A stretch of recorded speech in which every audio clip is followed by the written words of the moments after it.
Hey guys, welcome back. अब आपको मैं दिखाता हूँ, एक लॉजिक दिखाता हूँ। देखो लॉजिक, ये 15 मिनट का टाइम फ्रेम है। आज मैंने सबसे पहले मैं देखता हूँ जो मैंने जोन बनाया था। देखो जोन, ठीक है। ये आपका ये जोन है। ये देखो, ये बाइंग का जोन है। यहाँ से एक स्कैल्पिंग मैंने यहाँ पे किया है। मैंने एक ही ट्रेड किया है आज। मैं थोड़ा सा बिजी था, मैं कर नहीं पाया। एक एफ में ट्रेड किया है यहाँ पे, इस जोन पे, ठीक है।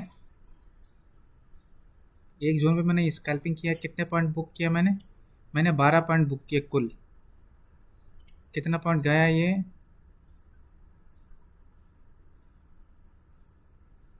लगभग 13 पॉइंट गया था। मैंने जो है, मेरा रिस्क रिवॉर्ड इतना रहता है, मैं 6 पॉइंट का लॉस एसएल लेता हूँ और 12 पॉइंट का टारगेट रखता हूँ। मेरा जो टारगेट होता है वो यही होता है, 6 पॉइंट का एसएल और 12 पॉइंट का टारगेट। कभी देखता मोमेंटम ज़्यादा हो तो फिर मैं उसको 18 कर देता हूँ, 1:2 1:3। ये मेरा जो है टारगेट रहता है, ठीक है। ये एफ में हो गया। अब मैं आपको दिखाता हूँ, ये अलग एप्लीकेशन है, ठीक है, और ये अलग एप्लीकेशन है। दोनों एप्लीकेशन अलग अलग है, दोनों में अलग अलग आपको शो होगा। यहाँ देखो, लॉजिक समझाता हूँ आपको, एकदम सिंपल सा लॉजिक है। देखो, सबसे पहले मार्केट मूव आया, मैं इसको ब्लैक कलर कर देता हूँ, ठीक है। मूव आया, एक पुल बैक लिया, ठीक है। पुल बैक लेके यहाँ पे उसने एक जोन बना दिया। यहाँ पे उसने एक जोन बना दिया। जोन बनाने के बाद एक हल्का सा पुल बैक लिया, लेकिन इसने इसको ब्रेक नहीं किया। इसने इस पुल बैक के लो को ब्रेक नहीं किया, जो पुल बैक बनाया है, ठीक है। और इसने इसको हाई ब्रेक कर दिया। ये देखो, उस पुल बैक लेने के बाद इसका हाई को ब्रेक कर दिया। मैं फिर भी यहाँ पे एंट्री नहीं ले रहा था, ठीक है। मैंने वेट किया, मुझे लगा पहले इसको यहाँ से निकालने दो। इसका जो सबसे बड़ा वाला जो सेलिंग जोन है, उस सेलिंग जोन को पहले पहले सेलर को बाहर निकलने दो। जो सेलिंग जोन है ना, सेलिंग जोन से मैंने सोचा पहले सेलर को बाहर निकलने दो। जब तक सेलर बाहर नहीं निकलेंगे तब तक बायर एक्टिव नहीं होंगे।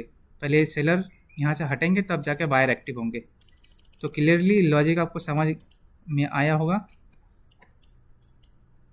तो मैंने फिर वेट किया, कहाँ तक का? यहाँ तक आने का। मैंने कहा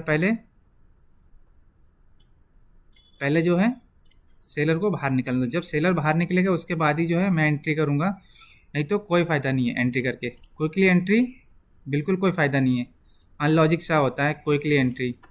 और मैं आपको दिखाता हूँ, मेरा ट्रांजैक्शन हिस्ट्री दिखाता हूँ। उसके बाद फिर मैंने एक जो है यहाँ पे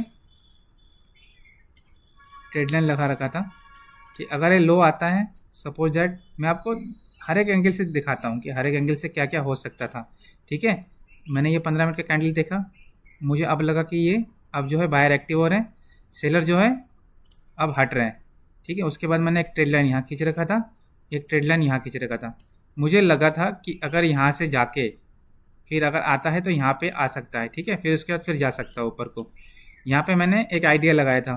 तो मेरा जो एस एल था इसके नीचे। मैं आपको पूरा पॉइंट टू पॉइंट दिखाऊंगा अभी, ठीक है। मेरा एस एल था इसके नीचे, और मेरा जो टारगेट था, फर्स्ट टारगेट यहाँ पे था 1:2 का। उसके बाद मैंने फिर सोचा, मैंने निकाला तो इसको यहाँ पे मैंने इसको निकाला है, यहाँ पे निकाला है, लेकिन मेरा टारगेट यहाँ पे था। तो मैंने देखो दोनों तरफ से आपको बता दिया है कि क्या हो सकता था। और एक चीज़ और देखो, कन्फर्मेशन, 2 कन्फर्मेशन ये मुझे मिल गए थे। और तीसरा कन्फर्मेशन देखो, ये ईएमआई के ऊपर ट्रेड कर रहा है। ये ईएमआई के ऊपर ट्रेड कर रहा है और ईएमआई स्टार्टिंग है। तो इसका मतलब इसमें पूरी पोटेंशियल थी, इसको ब्रेक करके ऊपर को निकल जाएगा, ठीक है। अब मैं आपको अपना जो है अपना पीएनएल दिखाता हूँ। इसको सब मूव कर देते हैं। अब मैं आपको पीएनएल दिखाता हूँ, ऑर्डर हिस्ट्री दिखाता हूँ। देखो ये अब भी मूव कर रहा है। और इंडेक्स, पता है इंडेक्स में एक चीज़ अच्छा क्या होता है, इंडेक्स हमेशा ना वॉलेटाइल नहीं होता है, ठीक है। जैसे एफएनओ में देखा आप, जैसे आप कॉल ऑप्शन पुट ऑप्शन में ट्रेड करते हैं ना, सेंसेक्स में ट्रेड करते हैं, तो उसमें जो है ना विक बनता रहता है, ऊपर नीचे। तो आपको कोई के लिए मोमेंटम में एक्टिव रहना पड़ता है, लेकिन इसमें ऐसा नहीं होता। इसमें आप ना अपने पोजीशन को होल्ड कर सकते हैं। लेकिन जो है एफएनओ की आदत लगी हुई है, तो इस वजह से जो है जैसी मोमेंटम दिखा तो हम क्विक में बुक कर लेते हैं। तो वो आदत हो गई है, जिस वजह से मैंने इसको यहीं पे एग्जिट कर दिया। अगर थोड़ा सा आइडिया होता तो मैं इसको होल्ड कर लेता। ये मुझे पोटेंशियल, मुझे ऐसा लगता है कि ये अब भी और भी ऊपर तक जाएगा, ठीक है, क्योंकि ये इंडेक्स है, ये एफ नहीं है। तो इसको प्रॉफिट जो मैंने बुक किया वो मैंने एफ के हिसाब से बुक कर लिया क्विकली। मैं आपको अब ऑर्डर हिस्ट्री दिखाता हूँ अपना। ये देखो ऑर्डर हिस्ट्री में आपको आप देख सकते हैं। देखो मैंने इसको 72 रुपये 25 पैसे में ख़रीदा, ठीक है। ये कंपनी है नीवा बोपा। ये 72 रुपये 25 पैसे में ख़रीदा और मैंने 83 रुपये 81 पैसे में इसको भेज दिया। अब मैं आपको पोजीशन पे दिखाता हूँ। ये रहा, ये देखो, ये 72 रुपये 25 पैसे ये पोजीशन है, ये 72 रुपये 25 पैसे, ठीक है। मैंने इसको ऐसा लगा रखा था इस जोन के, इस ट्रेड लाइन के नीचे और इस कैंडल के भी नीचे यहाँ पे लगा रखा था मैंने। मेरा जो टारगेट था वो यहाँ तक का था।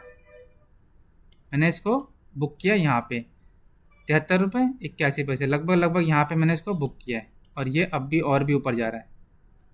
मुझे पूरा उम्मीद है ये और भी ऊपर तक जाएगा। तो ठीक है, आपको पता नहीं होता पहले से कि क्या करेगा, और एफ में आदत लगी हुई है, उस वजह से क्विकली मुझे लगा मोमेंटम क्विकली है तो क्या पता अगले वाले कैंडल में रिवर्सल आ जाता है। लेकिन इंडेक्स में कभी ऐसा नहीं होता, इतने जल्दी मूव नहीं आता इंडेक्स में, स्लोली मूव करता है। तो आपको जो है वो चीज़ ध्यान में रखना पड़ेगा, ठीक है। तो ऐसे कंटेंट के लिए आप मुझे फॉलो करिए, क्योंकि जब तक लाइव आने के लिए लाइबल नहीं आएंगे, सब्सक्राइबर लाइबल नहीं होंगे, तब तक जो है मैं लाइव नहीं आ सकता। वरना आपको लाइव मार्केट में ये आके मैं एंट्री लेके प्रॉफिट बुक करके मैं आपको दिखाता। तो सब्सक्राइबर उतने नहीं है जिस वजह से लाइव आ सके, तो आप जल्दी से सब्सक्राइब कर लें। सब्सक्राइबर पूरे होते ही जो भी काम होगा मैं लाइव आके लाइव मार्केट में करूँगा, ठीक है। तो तब तक फॉलो कर लें, ताकि आपकी मेरा जो चैनल है वो भी लाइबल हो जाए, और आपको भी जो है ऐसे भी ट्रेड करने का मौका मिले मेरे साथ, ठीक है। तो बाय बाय, मिलते हैं फिर कल। सो गाइज प्लीज़ सब्सक्राइब, अगर आप यूट्यूब में देखें तो सब्सक्राइब करें, फेसबुक में देखें तो फॉलो करें। Thank you for watching.